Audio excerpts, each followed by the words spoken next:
Probability Pirate talking to you about permutations and combinations. You know what my favorite combination is? My right hand and my left hook. First vocabulary term is a factorial. So we've already talked about this. It's the product of the given number and every natural number less than that, denoted by an exclamation mark. And natural numbers are just counting numbers, which would be 1, 2, 3, 4, 5, 6, all the way till infinity. So 4 factorial is 4 times every natural number less than that, times 3, times 2, times 1. That gives you 24. 7 factorial is 7 times every natural number or every counting number less than that. 7 times 6 times 5 times 4 times 3 times 2 times 1. That gives you 5,040. And 0 factorial, that's the only special case. 0 factorial is equal to 1. You need to memorize that. Now, probability, we've also already talked about this. It's the extent to which an event is likely to occur, measured by the ratio of the favorable outcomes to the whole number of outcomes possible. So again, probability is a ratio, and it's often written as a fraction or a decimal that's between 0 and 1, where a probability of 0 means the event will not occur, and a probability of 1 means the event will definitely occur. So down here, you can see a couple examples. What is the probability that you flip a coin and it lands on heads? Well, number probability is the number of favorable outcomes over the number of outcomes possible. So when you flip a coin, there are 2 outcomes possible. You either get heads or tails. And 1 favorable outcome in this case, because we want it to be heads, meaning the probability that you flip a coin and it lands on heads is 1 over 2, or 1/2. What is the probability that you draw an ace of spades from a complete deck of cards? Well, again, probability is the ratio of the favorable outcomes to the number of outcomes possible. And in this case, there are 52 outcomes possible because there are 52 total cards in a deck. So if you're drawing a card at random, there are 52 possible outcomes. And there's only 1 favorable outcome in this case because you want to draw the ace of spades. And there's only 1 ace of spades in a complete deck of cards. Therefore, the probability that you draw an ace of spades from a complete deck of cards would be 1 out of 52, or 1 over 52. Next, let's talk about a permutation. That would be the arrangement of things in a certain order. So we've already talked about this before. Here are 3 examples that involve permutations. The first would be books on a shelf. If you are arranging books on a shelf, the order in which you arrange those books matters. Therefore, the arrangement of the books on a shelf would be considered a permutation of those books. Next, we have arranging baseball players in a lineup. So if you are taking a group of baseball players and arranging them in a particular order in a baseball lineup, you are creating 1 permutation of those baseball players. Because the order in which you arrange those baseball players matters, this example would involve permutations. Lastly, we have letters in a password. So if you are creating a password, the order in which you arrange the letters of a password matters. Therefore, this example involves permutations. So again, permutation, order matters. Now let's talk about a combination. That would be an arrangement in which order does not matter. So in a permutation, the order in which you arrange things matter. In a combination, it's just going to be a grouping of things. So down here, we have 3 examples involving combinations, or a grouping of things or people in which order does not matter. The first one would be selecting a dodgeball team. So it doesn't matter the order in which you select the people to be on your dodgeball team. At the end of the day, they're all going to be on your dodgeball team. Therefore, selecting a dodgeball team involves combinations rather than permutations. Next example would be getting dealt a 5-card poker hand. So when you are dealt cards, it doesn't matter the order in which you are dealt cards in a game of poker. Once you are dealt all 5 cards, those 5 cards are your 5-card poker hand, and you can arrange them in any order that you want. Therefore, order does not matter, and this example also involves combinations. Lastly, we have forming subcommittees in Congress. So in Congress, congressmen are chosen to be in these subcommittees, but it doesn't matter the order in which they are chosen. Once they are chosen, they're all in that particular subcommittee. Therefore, forming subcommittees in Congress involves combinations. Now let's talk about adding and multiplying probabilities. So when determining probabilities, the following is generally true. If you see the word or in your question, it means the probabilities will likely be added. Whereas if you see the word and in your probability question, it means the probabilities will likely be multiplied. So down here are 2 examples to show you how this works. The first example says, what is the probability of rolling a 6 or a 5 with a standard die? So if you roll 1 die that has numbers 1 through 6 on it, what is the probability that you roll a 6 or a 5? Well, the probability that you roll a 6, remember probability is the number of favorable outcomes over outcomes possible. So the probability that you roll a 6 would be 1 out of 6, or 1 over 6. The probability that you roll a 5, same thing, 1 out of 6, or 1 over 6. Now, the probability that you roll a 6 or a 5 would be 1 over 6 plus 1 over 6, which is 2 over 6, which is 1/3. And that makes sense because those would be 2 numbers on your 6-number die, meaning that your probability of rolling a 6 or a 5 would be 1/3. Now part B says, what is the probability of rolling a 6 and then a 5 with a standard die? So this time you're rolling 2 times. If the first time you roll a 6, what is the probability that then on the second roll you roll a 5? The probability of rolling a 6 and then a 5 is again 1 out of 6 for rolling that 6 the first time because there's 1 6 on the die and there's 6 total numbers. And then on the second roll, we want to roll a 5, which again is a 1 out of 6 probability. So if we want to roll a 6 and then a 5, we need to multiply those two probabilities. And we end up getting that the probability of rolling a 6 and then a 5 would be 1 over 36, or 1 out of 36. Now let's talk about playing cards. It is critical when studying probability to understand the contents of a deck of playing cards. If you already do, then you're good to go. But if you don't, here's a quick overview. There are 52 cards in a complete deck. There are 4 different suits within those 52 cards. There are diamonds, clubs, hearts, and spades. And within each of those suits, there are 13 different types of cards. So there are aces, 2s, 3s, 4s, 5s, 6s, 7s, 8s, 9s, 10s, jacks, queens, and kings. All of those exist within each suit, meaning there's an ace of diamonds, an ace of clubs, an ace of hearts, and an ace of spades. There's a 2 of diamonds, 2 of clubs, 2 of hearts, 2 of spades, and so on. So make sure you know this. It'll help out later on.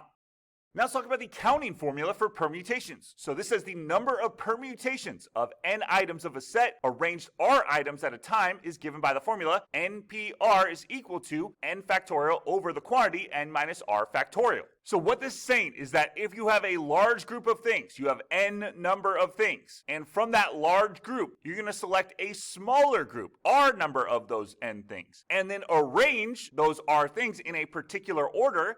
This formula right here will tell you how many different ways you can arrange those r number of things from that total group of n.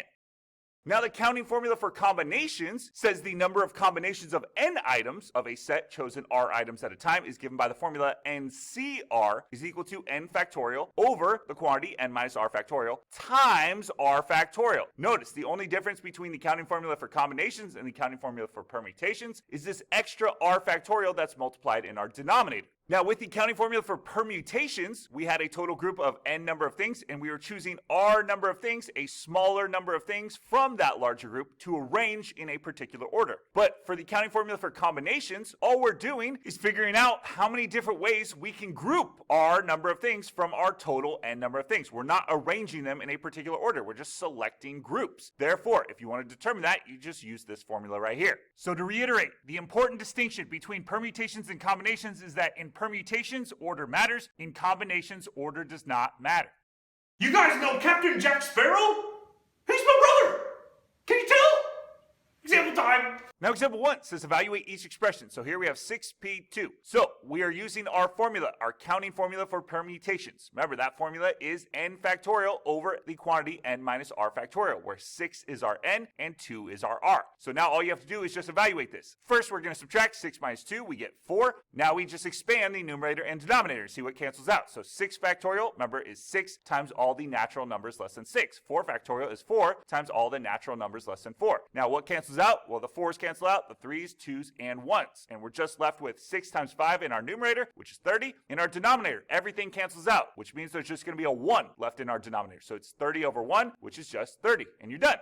For B, doing the same thing, this time we have 3p2. So we again need to remember the counting formula for permutations. That would be n factorial over the quantity n minus r factorial, where n in this case is 3, r is 2. So now we just simplify the parentheses first. 3 minus 2 is going to give you 1. And now we expand the numerator and denominator. 3 factorial is 3 times all the natural numbers less than 3. 1 factorial is just 1 times all the natural numbers less than 1, which there aren't any. It's just 1. So now what cancels out? Well, I guess the 1's cancel out, and we're just left with 3 times 2 in the numerator and 1 in the denominator, because when everything cancels out, there's still a 1 left there. So we end up getting 3 times 2 over 1, which is just 6, and you're done.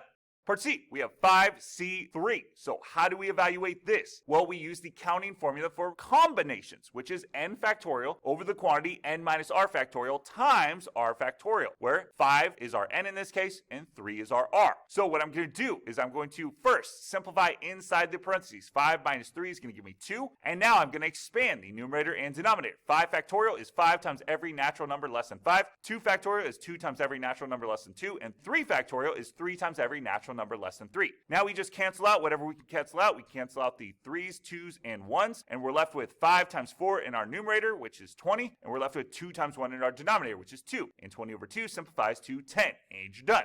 Part D, we want to again evaluate this expression, and to do that we need to use the counting formula for combinations because we have 4C4. So the counting formula for combinations is n factorial over the quantity n minus r factorial times r factorial, where in this case 4 is going to be our n and 4 is going to be our r. So what I'm going to do first is simplify inside the parentheses. 4 minus 4 is going to give me 0. And now all we have to do is just expand each of these. 4 factorial is going to be 4 times every natural number less than 4. 0 factorial we know is 1, and 4 factorial is going to be 4 times every natural number less than 4. Now we cancel out whatever we can cancel out. The 4s, 3s, 2s, and 1s all cancel out, and we're just left with 1 in our numerator, because when everything cancels out, we still have a 1 up here, and a 1 in our denominator. So 1 over 1 just simplifies to 1, and you're done. Now, before we move on, I want to quickly talk about what each of these mean. 6p2 means how many different ways can you arrange a group of 2 things from a total group of 6 things? And that would be 30 different ways. 3p2 means how many different ways can you arrange a group of 2 things from a total group of 3 things? And that would be 6 different ways. 5c3 means how many different ways can you group 3 things from a total group of 5 things? And that would be 10 different ways. And last but not least, this is saying how many different ways can you group 4 things from a group of 4 things? And that would be 1 way. That makes a lot of sense. What's a pirate's favorite fast food restaurant? Arby's! Har, you try it. Okay, doing the same thing. First, we want to evaluate 4p1. In order to do that, we need to know the counting formula for permutations. That would be n factorial over the quantity n minus r factorial, where in this case, 4 is our n, 1 is our r. Now we simplify inside the parentheses first, and then we expand the numerator and denominator. 4 factorial is 4 times every natural number less than 4. 3 factorial is 3 times every natural number less than 3. Now we cancel out whatever we can cancel out. The 3s, 2s, and 1s cancel out, leaving us with 4 in the numerator, and when nothing's left in the denominator, there's still a 1 there. So we just have 4 over 1, which is 4. Part B, we're evaluating 8p8 this time, so we again need the counting formula for permutations, which is n factorial over the quantity n minus r factorial. In this case, n would be 8 and r would be 8. So let's simplify this. Inside the parentheses, 8 minus 8 is going to give you 0. Now we expand the numerator and denominator. 8 factorial is going to be 8 times every natural number less than 8. And 0 factorial, we know that's a special case. That just equals 1. Now we cancel out whatever we can cancel out, and again, if everything cancels out in the numerator or denominator, there's still an invisible 1 there. So this is going to be 40,320 over 1, which is just 40,320. Part C, we have 6c1, which means this is going to involve the counting formula for combinations, which is n factorial over the quantity n minus r factorial times r factorial, where in this case 6 is going to be our n, 1 is going to be our r. Now what we're going to do is simplify this. 6 minus 1 is going to be 5, and now we expand our numerator and denominator. 6 factorial is just going to be 6 times every natural number less than 6. 5 factorial is going to be 5 times every natural number less than 5, and then 1 factorial is just 1. So now we cancel out whatever we can cancel out. The 5s, 4s, 3s, 2s, and 1s in the numerator and denominator cancel each other out, leaving us just with a 6 in the numerator and a 1 in the denominator, which is just equal to 6. Lastly, we have 2 times 5c2. So first, we need to evaluate 5c2, and then we'll multiply that by 2. So 5c2, this is going to require the counting formula for combinations, which is n factorial over the quantity n minus r factorial times r factorial, where in this case, 5 is going to be our n, and 2 is going to be our r. Now what we need to do is simplify inside these parentheses right here. 5 minus 2 is going to be 3, and now we expand our numerator and denominator. 5 factorial is 5 times every natural number less than 5. 3 factorial is 3 times every natural number less than 3. 2 factorial is 2 times every natural number less than 2. We cancel out whatever we can cancel out. The 3s, 2s, and 1s in the numerator and denominator cancel each other out, leaving us with 5 times 4 in the numerator and 2 times 1 in the denominator. Now you can see we're multiplying 2 times 20 over 2. So this 2 and this 2 are actually going to cancel one another out, just leaving us with 20. Now again, I quickly want to talk about what each of these mean.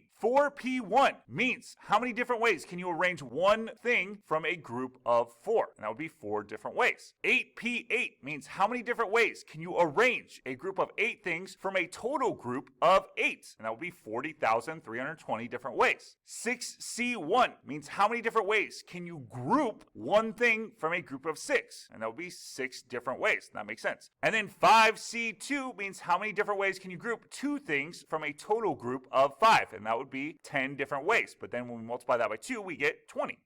Now example 2 says 8 high school cheerleaders are having their picture taken for the yearbook. How many different ways can 3 cheerleaders be chosen and lined up for each action shot? What is the probability that the 3 cheerleaders are Becca, Sandy, and Alex in that order? So because this question involves selecting a smaller group from a larger group, this is going to be either a permutation or combination question. You're going to need one or the other in order to solve it. So the question is, which is it? Is this a permutation or combination question? Well, to answer that, you just have to figure out, does order matter? Well, when we're reading this question, we see how many different different ways can 3 cheerleaders be chosen and lined up for each action shot? Meaning the order in which you arrange those cheerleaders matters, meaning that this question is going to involve permutations. So because we're trying to find the number of different ways that we can select a smaller group from a larger group and line them up or arrange them in a particular order, we need to use the counting formula for permutations, which is NPR. In this question, N, remember, is the total number of things or total number of cheerleaders, which would be 8 in this case. So we're going to plug in 8 for N.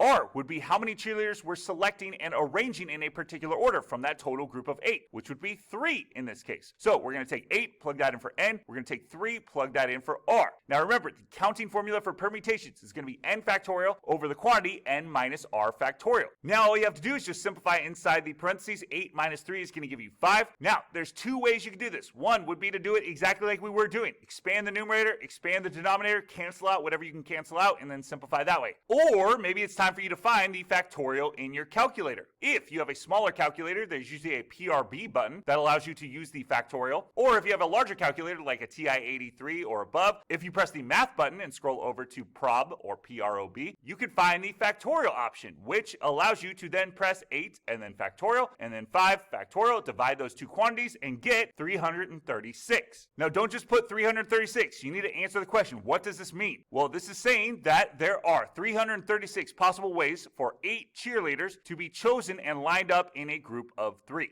Now we're not done. We answered the first part of the question. The second part of the question was, what is the probability that the 3 cheerleaders chosen are Becca, Sandy, and Alex in that order? The probability of selecting Becca, Sandy, and Alex in that order. Remember, probability is going to be the number of favorable outcomes over the number of total possible outcomes. Well, we just figured out the total number of possible outcomes. There are 336 possible ways to choose and line up a group of 3 cheerleaders out of a total group of 8. There's only one favorable outcome here, that group of 3 is Becca, Sandy, and Alex in that order. So the probability of selecting Becca, Sandy, and Alex in that order from that group of 8 high school cheerleaders would be 1 out of 336. What did the ocean say to the pirate? Nothing, it just waved. You try.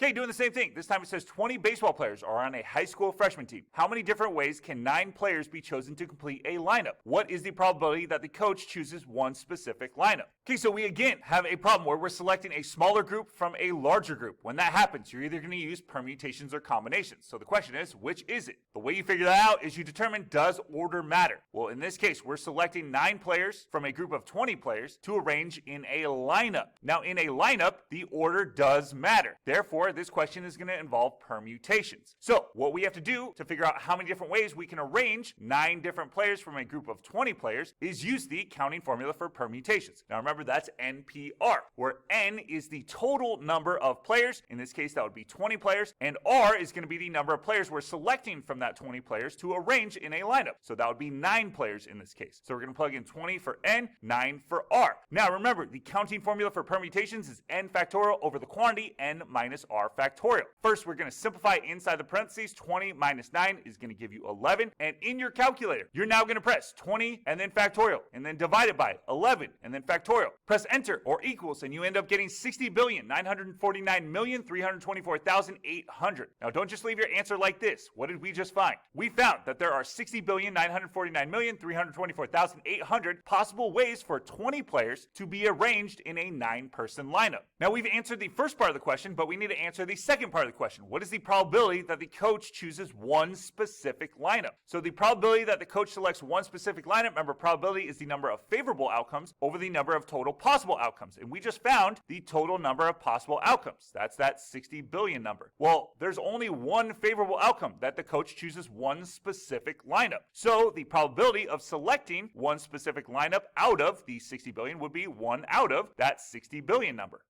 Now, example 3 says, in a deck of 52 cards, how many different 5-card hands can be made? What is the probability that your hand includes 4 aces and the king of spades? So we again have a question that involves selecting a smaller group from a larger group, meaning this is going to be a permutation or combination question. So to determine whether it's a permutation or combination question, we then have to ask ourselves, does order matter in this question? Does it matter the order in which you receive your 5 cards from that total group of 52 cards? No. When playing poker, if you receive your 5-card hand, it doesn't doesn't matter what order you get them. Once you get those 5 cards, those are your 5 cards. You can arrange them in whatever order you want. Therefore, order does not matter in this question, making this a combination question. So in order to find how many different 5-card hands can be made, we need to remember the counting formula for combinations, which would be NCR. Again, N is going to be the total number of things. In this case, the total number of cards. That would be 52. So we plug in 52 for our N here. R is going to be how many you're selecting from that total group of 52, which again, we're creating 5-card hands. So we need to put 5 in for our R here. Now all we have to do is just remember that formula. Remember, it's N factorial over the quantity, N minus R factorial times R factorial. Now we simplify inside the parentheses. 52 minus 5 is going to give you 47. Now again, you can evaluate this by expanding the numerator and expanding the denominator, but I would not recommend it. What I would do instead is in your calculator, hit 52 and then factorial and then divided by. And this denominator, make sure you put that in parentheses. 47 factorial times 5 factorial. Press enter and you end up getting 2,598,960. Now don't leave this as your answer. You need to answer the question. The question was how many different 5-card hands can be made? So you can say 2,598,960 possible 5-card hands can be formed from a total group of 52 cards. Next, we need to answer the second part of the question, which was what is the probability that your hand includes 4 aces and the king of spades? Well, if you recall, probability is just the number of favorable outcomes over the number of total possible outcomes. And we just figured out the total number of possible 5-card hands that can be formed from a group of 52 cards. And in looking at the favorable outcomes, there's only one hand that would involve all 4 aces and 1 king. Therefore, you can say that the probability of selecting 4 aces and the king of spades out of that total group of 52 cards would be 1 out of 2,598,960.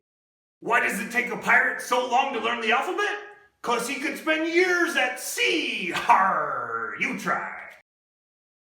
Okay, this time it says you have 10 friends and decide to form a volleyball team of 6. If you are the coach, how many different teams can you make with your friends? What is the probability that the team includes your friends, Jeff, Erica, Francis, Johnny, Amanda, and Taylor? So we again have a question where we're selecting a smaller group from a larger total group, meaning this question is going to involve either permutations or combinations. So we have to decide which one is it. So does order matter? Does the order in which you select your team matter? No, you're just selecting a team. Once you select them, they're all going to be on your team, and it doesn't matter what order you selected them. Therefore, this question is going to involve combinations. So to figure out how many different teams of 6 you can make from your group of 10 friends, we need to use the counting formula for combinations, which is NCR. N, remember, is going to be the total number of friends in this case, which would be 10. So we're going to take 10 and plug that in for N. R is going to be how many of those 10 friends you're selecting for your particular team, which in this case would be 6 because you're creating a team of 6. So we're going to take 10, plug that in for N. We're going to take 6, plug that in for R.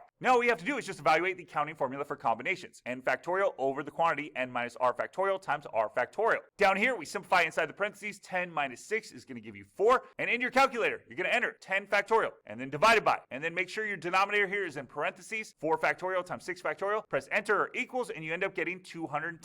Now, what does this mean? This means that 210 different teams of 6 can be formed from that group of 10 friends. Now, we answered the first part of the question. We need to answer the second part of the question now, which is what is the probability that the team includes your friends, Jeff, Erica, Francis, Johnny, Amanda, and Taylor? Well, again, probability is just the number of favorable outcomes over the number of outcomes possible. And in this case, there are 210 possible outcomes. That's what we just found. And the number of favorable outcomes would be 1 because there's only one team that involves all of these 6 people. Therefore, the probability that Jeff, Erica, Francis, Johnny, Amanda, and Taylor are all on that team that you select would be 1 out of 210.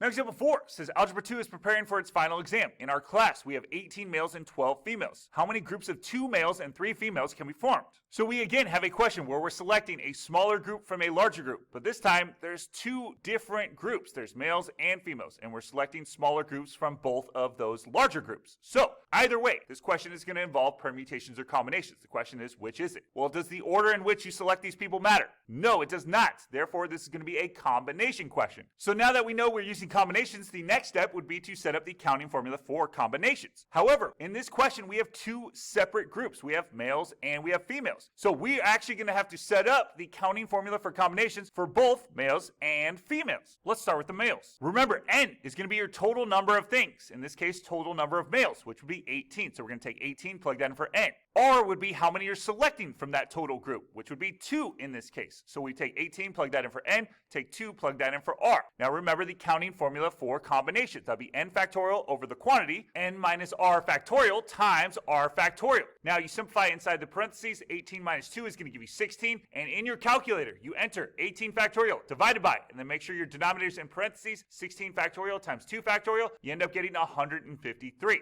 Next, we're going to do the same thing for females. N is going to be the total number of females, which in this case would be 12, so we plug in 12 for n. R is going to be how many we're selecting from that group of 12, which would be 3 in this case. So we take 3 and plug that in for R. Now, we again remember the counting formula for combinations, n factorial over the quantity, n minus R factorial times R factorial. In our parentheses, we simplify 12 minus 3. That's going to give us 9. Now, in our calculator, we plug in 12 factorial divided by, and then make sure our denominator's in parentheses, 9 factorial times 3 factorial, press enter equals, and we end up getting 220. Now, what did we just find? We found that there are 153 different ways to choose 2 males from a total group of 18, and there are 220 different ways to choose 3 females from a total group of 12. But we need to answer the question, which is how many study groups of 2 males and 3 females can be formed. And this and is key, because what it means is we're going to take the number of groups of 2 males we were able to form from 18 males and multiply it to the number of groups of 3 females we were able to form from the group of 12. Because remember, when you see and in permutation, combination, or probability questions, you're typically going to multiply your 2 quantities together. That'll tell us how many different study groups of 2 males and 3 females can be formed from this total group of 18 males and 12 females. And we end up getting 33,660, which means that 33,660 possible groups can be formed with these given parameters. How much did the pirate pay for his piercings? About $1 a year. Har, you try. Okay, this time it says a bucket of flowers contains 8 red carnations, 5 white daisies, and 4 blue carnations. How many bouquets can be chosen so that each bouquet has 2 red carnations, 1 white daisy, and 2 blue carnations? So we again have a question where we're selecting smaller groups from larger groups. Therefore, this question is going to involve permutations or combinations. So the question is, which is it? Well, to figure that out, we determine, does order matter? Does the order in which we select these red carnations or white daisies or blue carnations, does that matter? No, we're just putting them in a bouquet. So order does not matter, meaning this question is going to involve combinations. So we need to set up our counting formula for combinations. Now, the only issue is there are 3 different groups here. There are red carnations, white daisies, and blue carnations. So we're actually going to have to set up a counting formula for combinations for all 3 of these flowers. Let's start with the red carnations. Remember, n is going to be the total number of red carnations, which would be 8. So we take 8, plug that in for n. R is going to be how many we're selecting from that 8, which would be 2. So we take 2, plug that in for R. We then remember the counting formula for combinations is n factorial over the quantity n minus R factorial times R factorial. We simplify inside the parentheses, we plug all of this into our calculator, and we get 28, meaning there are 28 different ways to group 2 red carnations from a total group of 8. Let's do the same thing for white daisies. Remember, n is the total number of white daisies, which would be 5. We plug in 5 for n. R is going to be how many we're selecting from that group of 5, which would be 1. We take 1, plug that in for R. We then plug that into the counting formula for combinations, which is n factorial over the quantity n minus R factorial times R factorial. We simplify inside the parentheses. We then plug all this in our calculator and we get 5, meaning there are 5 different ways to select 1 white daisy from a group of 5. Lastly, we do the same thing for blue carnations. Remember, n is the total number of blue carnations, which would be 4, so we take 4, plug that in for n. R is how many we're selecting from that total group of 4 blue carnations, which would be 2, so we take 2, plug that in for R. We then use the counting formula for combinations, which is n factorial over the quantity n minus R factorial times R factorial. We simplify inside the parentheses, plug this in our calculator, we end up getting 6, meaning there are 6 different ways to group 2 blue carnations from a total group of 4. But we are not done. We need to answer the question, and the question was how many bouquets can be chosen so that each bouquet has 2 red carnations, 1 white daisy, and 2 blue carnations. And we said that when you see and in a question involving permutations, combinations, or probability, you're likely going to have to multiply. So what this is telling us to do is take the number of groups of 2 red carnations we were able to form from a total of 8, which is 28, and multiply that to the number of groups of 1 white daisy we were able to form from 5 total white daisies, which is 5, and then multiply that to the number of groups of 2 blue carnations we were able to form from a total of 4. So if we multiply each of those totals together, we end up getting 840. Now, don't leave your answer like this. What did we just find? We found that there are 840 possible bouquets that can be formed with these given parameters.